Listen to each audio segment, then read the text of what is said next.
Hey guys, good evening and welcome to Devbhoomi career point. आशा करता हूँ आप सभी लोग स्वस्थ होंगे, काफ़ी अच्छी आपकी स्टडी चल रही होगी। तो देखिए दोस्तों, जैसा कि आप सभी को विदित है, 5 मार्च को आपका एग्जाम होना है कनिष्ठ सहायक का। और इस बार का जो एग्जाम होगा ये आयोग के बदले हुए पैटर्न पर होगा, जहां पर आपके जनरल साइंस के प्रश्न पूछे जाने हैं। साथ ही उत्तराखंड का वेटेज कम हुआ है और सामान्य हिंदी का वेटेज इसमें बढ़ाया गया है। तो इसको देखते हुए हमारी एक सीरीज चल रही थी सामान्य विज्ञान के महत्वपूर्ण एमसीक्यूज वाली, जिसका आज पार्ट 32 है। और इसमें भी हम सामान्य विज्ञान के महत्वपूर्ण एमसीक्यूज को देखेंगे। तो दोस्तों, आप सभी से निवेदन है, सबसे पहले थोड़ा आप सेशन को शेयर कर दीजिए। और बाकी सभी लोगों से दरख्वास्त है, देखिए इस बार थोड़ा पैटर्न आपका चेंज हुआ है। और अच्छे से एग्जाम में जब आप अपियर होंगे तो वहाँ पे ध्यान रखना है आपने कि जो क्वेश्चन आपको बिल्कुल अच्छे तरीके से आते हैं उन्हीं क्वेश्चनों को अपियर करने की कोशिश करना। कई बार बच्चे ऐसा करते हैं कि ज़्यादा मार्क्स पाने के लालच में काफ़ी प्रश्न ऐसे भी अटेम्प्ट कर देते हैं, तुक्का लगा देते हैं, जिससे माइनस मार्क या नेगेटिव मार्किंग होकर वो पीछे आ जाते हैं। तो हमेशा ऐसा करने से बचें। संभावित ये देखें कि अगर आप 70-75 जो स्कोर है वो सेव कर रहे हैं या इतने क्वेश्चन आपको बिल्कुल आते हैं, तो फिर एक भी क्वेश्चन पे तुक्का लगाने से हमेशा बचें। ओके। और अगर आपको लगता है कि थोड़ा बहुत रिस्क मैं ले सकता हूं, तो फिर आप चांस ले सकते हैं, बट हमेशा कोशिश करना है। बट जनरल साइंस के क्वेश्चन और इसके अलावा जो थोड़ा बहुत पैटर्न अभी चेंज हुआ है दोस्तों, इसका एक इम्पैक्ट तो आने वाली कनिष्ठ सहायक के एग्जाम के मेरिट में देखने को जरूर मिलेगा। बाकी दोस्तों, आप कंटिन्यू मेहनत करते रहे, थोड़ा पुराने क्वेश्चन को और मॉक टेस्ट प्रैक्टिस सेट जितने लगा सकते हैं वो आपको हमेशा बेनिफिट देंगे किसी भी वनडे एग्जाम में। बाकी देखिए, आयोग की तरफ से एक नोटिफिकेशन भी आया था, उसको थोड़ा देख लो आप लोग। आयोग ने ये बोला था कि कुछ ऐसे सेंटर है जिनमें कुछ नाम का विभेद हो गया, तो ऐसे सेंटर जहां पर भी जिन लोगों के हैं वो लोग देख लो भाई। कनिष्ठ सहायक की जो परीक्षा है देखिए आपकी निश्चित है, बिल्कुल 5 मार्च 2023 रविवार को। और इसमें देखिए आयोग ये बोल रहा है कि कुछ ऐसे एग्जाम सेंटर है जहाँ पर नाम में कुछ गलती हुई है। जैसे कि बागेश्वर का एक एग्जाम सेंटर है, SSSLV GIC बागेश्वर। तो ये आपका एडमिट कार्ड में छपा होगा, लेकिन इसको आपने मानना है DSSSLV GGIC बागेश्वर है। ऐसे हरिद्वार का एक सेंटर है जिसका नाम है शिक्षा मंदिर तरुण हिमालय शिवलोक रानीपुर हरिद्वार। इस सेंटर का जो सही नाम है वो है शिक्षा मंदिर तरुण हिमालय इंटरमीडिएट कॉलेज टिबरी शिवलोक रानीपुर हरिद्वार। ठीक है। तो जो भी अभ्यर्थी इन सेंटरों पे एग्जाम देने जा रहे हैं तो भ्रमित ना होए, आप इन्हीं सेंटरों पर एग्जाम देने जाएं जो कि संशोधन कर दिया गया है। बाकी दोस्तों देखिए, कोई भी एग्जाम होता है, मैं हमेशा बोलता हूँ एग्जाम को बहुत आराम से दीजिए। आपने इतनी मेहनत की है, आपने इतना ज़्यादा एफर्ट लगाया है, लगातार आपने प्रैक्टिस की है, लगातार आपने रात दिन एक किया है, तो कहीं ना कहीं इसका आउटपुट निकलता है। कई बार अभ्यर्थी एग्जाम से पहले काफ़ी नर्वस वगैरह हो जाते हैं, और नर्वस होने की वजह से जो उनकी परफॉर्मेंस है वो 100% ना होके 70-80% पर ही बिखर जाते हैं, जिससे वो 2-4 नंबर उससे सिलेक्शन में रह जाते हैं। सबसे मेन होता है जितनी आपने स्टडी की है वो आपकी मेहनत है, बाकी आपका 20% कहीं ना कहीं कॉन्फिडेंस होता है, जो आपको एग्जाम में मेरिट क्लियर करवाने में बहुत मदद करता है। इसलिए सेल्फ कॉन्फिडेंस को कभी भी लूज ना करें। ठीक है। तो चलिए आज देखेंगे सामान्य विज्ञान के महत्वपूर्ण एमसीक्यूज का पार्ट 32। और इसके अलावा देखिए, हमारी जूनियर असिस्टेंट के लिए जो नए पैटर्न पे टेस्ट सीरीज चल रही है दोस्तों, ये एप्लीकेशन स्टोर पे आपको मिल जाएगी। आई थिंक आज या कल में क्लोज हो जाएगी, तो जिनने अभी तक इनरोल नहीं किया, अभी भी करना चाहते हैं, 10 फुल लेंथ प्रैक्टिस सेट इसमें चल रहे हैं। आई थिंक 7 या 6 प्रैक्टिस सेट इसमें हो चुके हैं। तो अभी भी आप इसमें अपियर कीजिए, एग्जाम होने में अभी आपके लगभग लगभग 6 दिन बचे हुए हैं। तो प्रैक्टिस सेट लगा के जाना, इससे पता भी चलता है कि साइंस के क्वेश्चन वगैरह जो भी कंप्यूटर पैटर्न पे क्वेश्चन है और साथ ही अन्य पैटर्न पे कैसा मैं स्कोर कर पा रहा हूँ।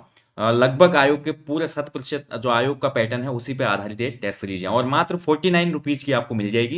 एप्लीकेशन स्टोर पे जाके इनरोल कर लो। बाकी शुरू करते हैं आज का सेशन। आज देखेंगे जनरल साइंस के महत्वपूर्ण एमसीक्यूज का पार्ट 32। पहला क्वेश्चन आपके सामने स्क्रीन पर है दोस्तों। पहला क्वेश्चन है, एक प्रिज्म द्वारा श्वेत प्रकाश के स्पेक्ट्रम में वर्ण विक्षेपण की जिस घटना के कारण वो होता है वह कौन सी घटना है। तो प्रिज्म हमने देखा था दोस्तों, प्रिज्म हमने स्कूल प्रैक्टिकल में भी काफी यूज किया था। ठीक है। प्रिज्म जो होता है सूर्य के प्रकाश को अलग अलग रंगों में, आपने देखा होगा, विभाजित कर देता है। अब यहाँ पर क्वेश्चन ये पूछ रहा है कि श्वेत प्रकाश के स्पेक्ट्रम में वर्ण विक्षेपण जिस घटना के कारण होती है वह घटना क्या कहलाती है। तो इस घटना को कहा जाता है अपवर्तन, यानी कि ऑप्शन सी इसमें राइट आंसर हो जाएगा दोस्तों। अपवर्तन इसमें बिल्कुल सही उत्तर है। ठीक है। तो ऑप्शन सी बिल्कुल सही उत्तर इसमें, अपवर्तन। चलिए आगे बढ़ेंगे अगले क्वेश्चन की तरफ।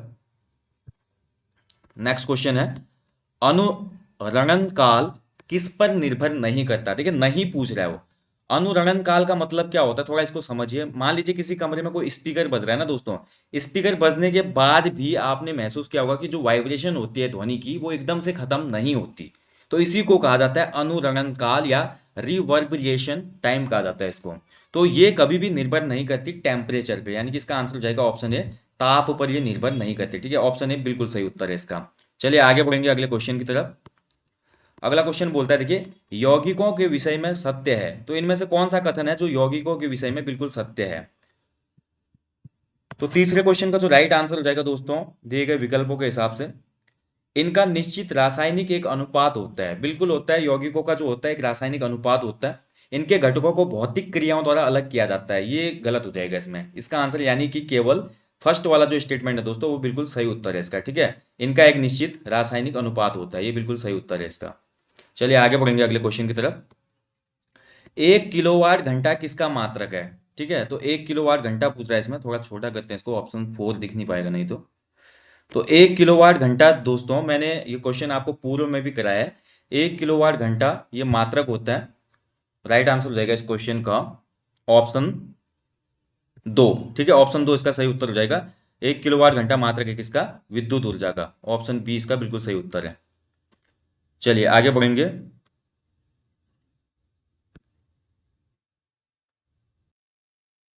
ठीक है, तो राइट आंसर हो जाएगा इसका ऑप्शन 2। ये होता है आपका इलेक्ट्रिकल जो एनर्जी होती है ना, उसका मात्रक होता है। चलिए आगे बढ़ेंगे अगले क्वेश्चन की तरफ। अगला क्वेश्चन बोलता है, किसी प्रिज्म से गुजरने के बाद प्रकाश किरण कैसे बिहेव करती है? मान लीजिए किसी कोई प्रिज्म है, प्रिज्म पर अगर कोई प्रकाश किरण गिरती है, तो अब कैसे वो बिहेव करेगी, बताइए। दिए गए विकल्पों में क्या आंसर होगा इसका? तो इस क्वेश्चन का जो राइट आंसर हो जाएगा दोस्तों, वो हो जाएगा ऑप्शन सी। ठीक है, तो कोई भी प्रिज्म पर जो प्रकाश किरण गिरेगी वो क्या हो जाएगी? पूर्व पथ के एक कोण पर विचलित हो जाती है। ठीक है, तो ऑप्शन सी इसका बिल्कुल सही उत्तर है। ऑप्शन सी सही उत्तर हो जाएगा इसका। चलिए आगे बढ़ेंगे अगले क्वेश्चन की तरफ। सल्फर डाइऑक्साइड क्या है? दिए गए विकल्पों में आपने बताना है सल्फर डाई जो ऑक्साइड होता है वो क्या होता है। बहुत अच्छा क्वेश्चन।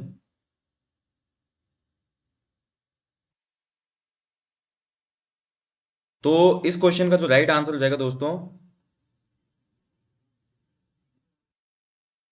सल्फर डाइऑक्साइड दोस्तों बिहेव करता है एक ऑक्सीकारक के रूप में भी ये बिहेव करता है दोस्तों। ठीक है, और वहीं एक अवकारक के रूप में भी ये बिहेव करता है, यानी कि ऑक्सीडेशन एंड रिडक्शन दोनों ही टाइप से बिहेव करता है। यानी कि इसका उत्तर हो जाएगा 1 और 2, दोनों इसमें सही उत्तर हो जाएगा। ठीक है, ऑप्शन सी इसका सही उत्तर है। चलिए आगे बढ़ेंगे अगले क्वेश्चन की तरफ। निम्नलिखित में से कौन विलियन सॉल्यूशन है? तो दिए गए विकल्पों में बताइए कौन सा एक सॉल्यूशन होगा। तो ध्यान से अगर हम ऑप्शंस को देखते हैं दोस्तों, तो दिए गए विकल्पों में जो हमारा सॉल्यूशन हो जाएगा, राइट आंसर हो जाएगा इस क्वेश्चन का ऑप्शन सी। ठीक है, तो जल में जो अल्कोहल का मिक्सचर है ये एक सॉल्यूशन है, तो ऑप्शन सी बिल्कुल सही उत्तर है। चलिए आगे बढ़ेंगे। नेक्स्ट क्वेश्चन है, देखिए, थोड़ा इसको छोटा करते हैं तब ऑप्शन 4 भी दिखेगा।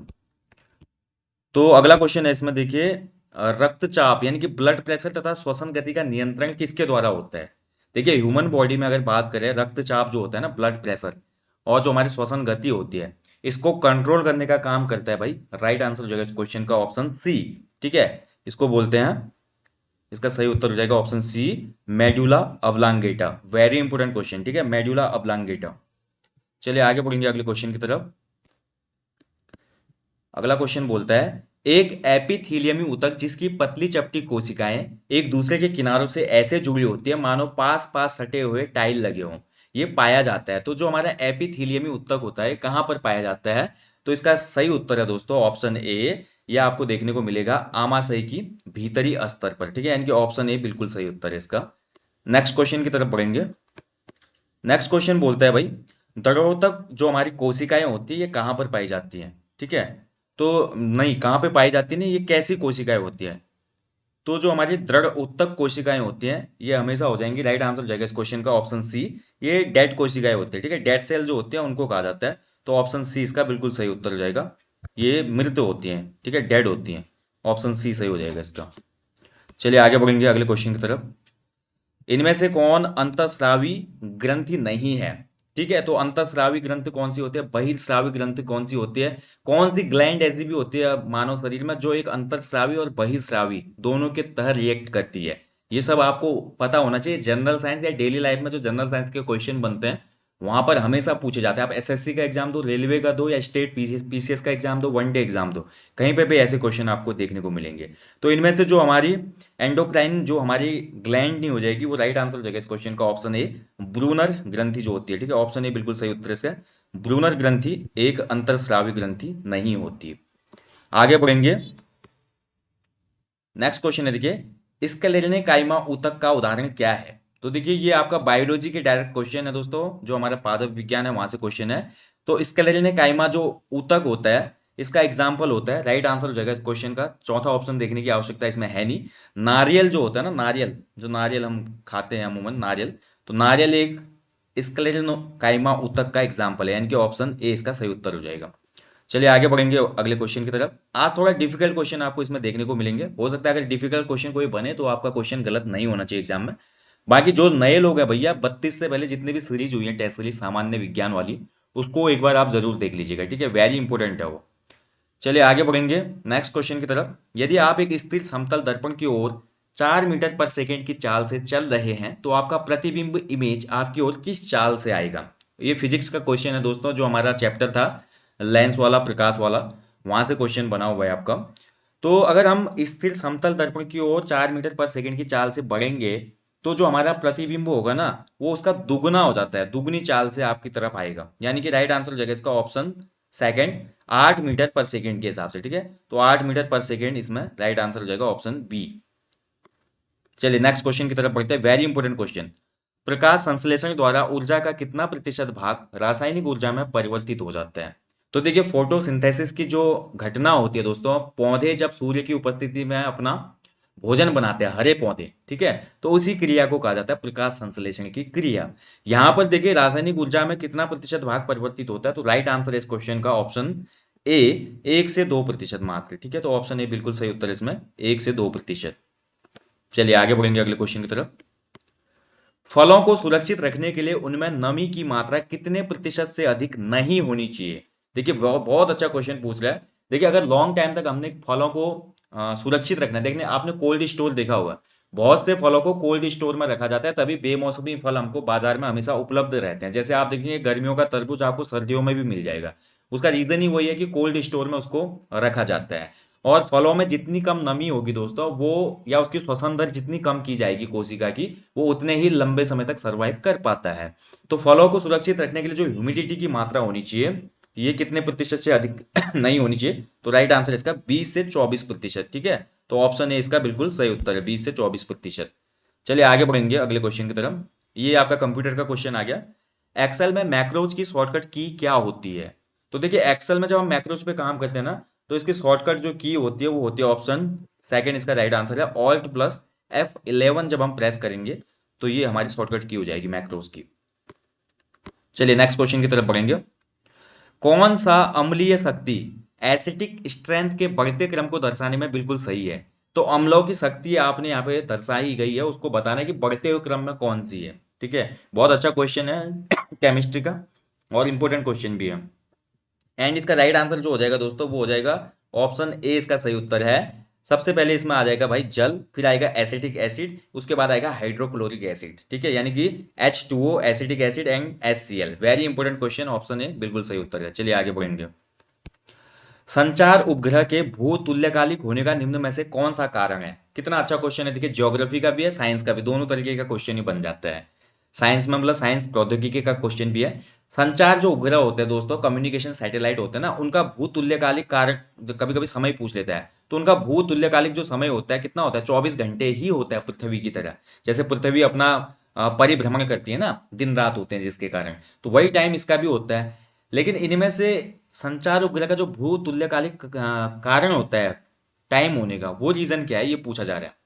तो इसका जो सही रीजन होता है इसमें, राइट आंसर हो जाएगा दोस्तों, भू तुल्यकालिक स्थिति से उपग्रह पृथ्वी के एक क्षेत्र पर लगातार दृष्टि रख सकते हैं। ठीक है, तो ऑप्शन बी इसका राइट आंसर हो जाएगा।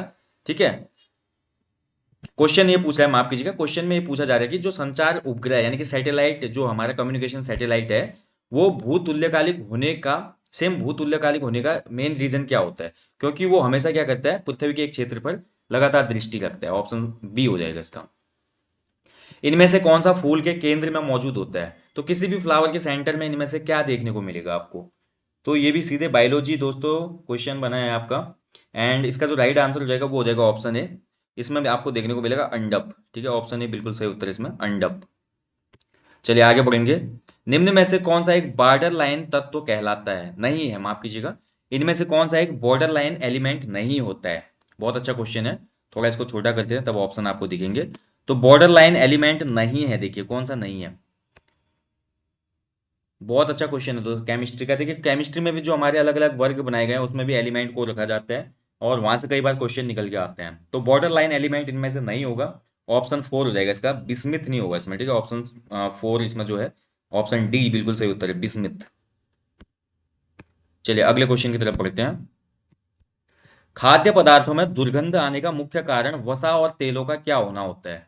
तो देखिए जो खाद्य पदार्थ है ना, उसको हम कुछ दिन तक अगर बिना शीतलक में रखेंगे, यानी कि रेफ्रिजरेटर में अगर हम नहीं रखते हैं उसको, खाद्य पदार्थ को, तो खराब हो जाती है, बदबू आने लगती है। और बदबू आने का कारण होता है क्योंकि उसमें उपस्थित होती है वसा, फैट एंड उसमें ऑयल्स होते हैं। तो उनका क्या हो जाता है दोस्तों, राइट आंसर होगा इस क्वेश्चन का ऑप्शन दो, उनका ऑक्सीडेशन हो जाता है। ठीक है, ऑक्सीकरण, ऑप्शन बी इसका बिल्कुल सही उत्तर है। इसी कारण उस वस्तु में दुर्गंध आने लगती है, यानी कि स्मेल आने लगती है। श्वसन से संबंधित एंजाइम कहाँ पर मौजूद रहते हैं, वेरी इंपॉर्टेंट क्वेश्चन। तो श्वसन से संबंधित जो भी एंजाइम्स होते हैं, इनकी उपस्थिति देखने को मिलेगी आपको माइटोकॉन्ड्रियल गुहा मैट्रिक्स में। ठीक है, यानी कि ऑप्शन बी इसका राइट आंसर है, माइटोकॉन्ड्रियल गुहा मैट्रिक्स। ऑप्शन बी बिल्कुल सही उत्तर है। चलिए आगे बढ़ेंगे अगले क्वेश्चन की तरफ। कौन से तत्वों का गलनांक और क्वथनांक निम्न में सबसे उच्च होता है। तो बताइए इनमें से कौन सा तत्व है भाई जिसका जो गलनांक है और क्वथनांक है सबसे अधिक होगा। तो राइट आंसर होगा इस क्वेश्चन का, ये हो जाएगा भैया आपका 23 का ऑप्शन डी, टंगस्टन। ठीक है, देखिए पुराने जो विद्युत बल्ब आते थे ना दोस्तों, उसमें जो फिलामेंट बना होता था बल्ब का, वो टंगस्टन का बना होता था। हालांकि अब तो पुराने बल्ब आते नहीं हो, जो कि आपका जो बल्ब बनाया था एडिसन ने, अब तो नए बल्ब आ गए हैं आजकल। तो अब पहले उसके बाद हमारा बल्ब आते थे, बल्ब के बाद सीएफएल आए, अब सीएफएल को रिप्लेस करते हैं एलईडी बल्ब होने। आजकल एलईडी जो है बहुत मतलब कम एनर्जी को वो करते हैं, और उसके अलावा बहुत अच्छा प्रकाश भी देते हैं। ठीक है, एनर्जी एफिशिएंट होने के साथ साथ लॉन्ग लाइफ वाले भी होते हैं हमारे एलईडी बल्ब। अगला देखिए, निम्न में से कौन सा लक्षण जंतु कोशिकाओं को परपोषी बनाता है। बहुत अच्छा क्वेश्चन है। कोई जंतु कोशिका, एनिमल सेल परपोषी कब बनते हैं। परपोषी का मतलब होता है दूसरे के पोषण पर निर्भर रहने वाला। ठीक है, जैसे कि आपने देखा होगा ना, जोंक है, जोंक, जोंक एक परपोषी है। जोंक ह्यूमन का, एनिमल का, किसी का भी खून चूसता है, उसके बाद जीवित रहता है, तो वो परपोषी के कैटेगरी में आ जाता है। तो जंतु कोशिका में इनमें से कौन सी चीज होती है जो आपको जंतु कोशिका को परपोषी बनाती है। तो बहुत अच्छा क्वेश्चन है, थोड़ा इसको देख लेते हैं छोटा करके। तो बताइए इनमें से कौन सी चीज है। तो राइट आंसर होगा दोस्तों, देखिए जंतु कोशिका की बात हो रही है ना, तो जंतु कोशिका में आपको पता ही है दोस्तों, क्लोरोप्लास्ट जो होगा वो अनुपस्थित होगा। क्लोरोप्लास्ट, क्लोरोप्लास्ट या क्लोरोफिल की अगर हम बात करते हैं दोस्तों, ये केवल और केवल हरे पौधों में पाया जाता है। इसी क्लोरोफिल की उपस्थिति के कारण पौधे अपना भोजन बना पाते हैं। आपने पढ़ा होगा प्रकाश संश्लेषण की जो क्रिया होती है सभी चीजों के लिए बहुत जिम्मेदार एक चीज है क्लोरोप्लास्ट। तो जंतु कोशिका में तो ये अनुपस्थित रहेगी। ठीक है, मतलब ये absent रहेगी, तो इस वजह से ये रीजन हो जाएगा इसका। अगला क्वेश्चन है, किसी खेत में क्रमवार पूर्व नियोजित कार्यक्रम में विभिन्न फसलें उगाना क्या कहलाता है। तो कोई खेत है, उसमें हम टाइम टू टाइम नियोजित कार्यक्रम है, मान ली 2 महीने हमने धान लगा दिया, 4 महीने हमने बाजरा लगा दिया, फिर 2 महीने सरसों लगाया, 2 महीने गेहूं लगाया। एक जो हमने शेड्यूल बनाया उसके हिसाब से अगर हम क्रॉप उगा रहे हैं अपने फील्ड में, ऐसे मेथड को कहा जाता है फसल चक्रण। ठीक है, ऑप्शन डी इसका बिल्कुल सही उत्तर है, इसको कहते हैं दोस्तों फसल चक्रण। ऑप्शन डी बिल्कुल सही उत्तर है। ओके, तो राइट आंसर हो जाएगा इसका ऑप्शन डी। तो दोस्तों ये 25 क्वेश्चन थे आज जनरल साइंस के महत्वपूर्ण एमसीक्यूज में। ठीक है, और ये सभी क्वेश्चन हमने अच्छे से यहाँ पे देख लिए दोस्तों। कुछ कठिन क्वेश्चन भी इसमें इंक्लूड आज किए गए थे। लगातार देखिए आप लोगों को जनरल साइंस के जो महत्वपूर्ण एमसीक्यूज हैं, वो केवल कुछ लोग बोलते हैं कि कौन सी किताब पढ़ें, किस किताब से हमको हेल्प मिलेगी।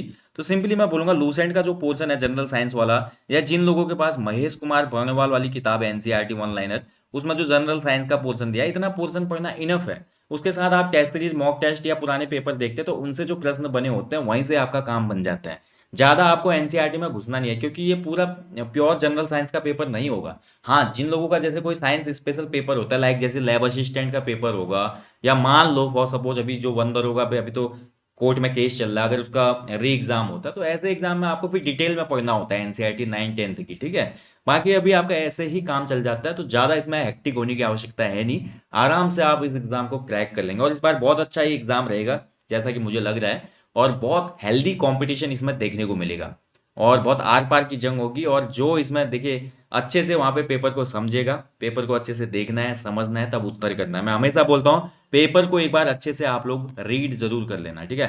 पेपर को एक बार अच्छे से पढ़ना चाहिए, उसके बाद ही पेपरों में जो हमारा आंसर करते हैं हम ओएमआर सीट में, वो प्रक्रिया हमने शुरू करनी चाहिए।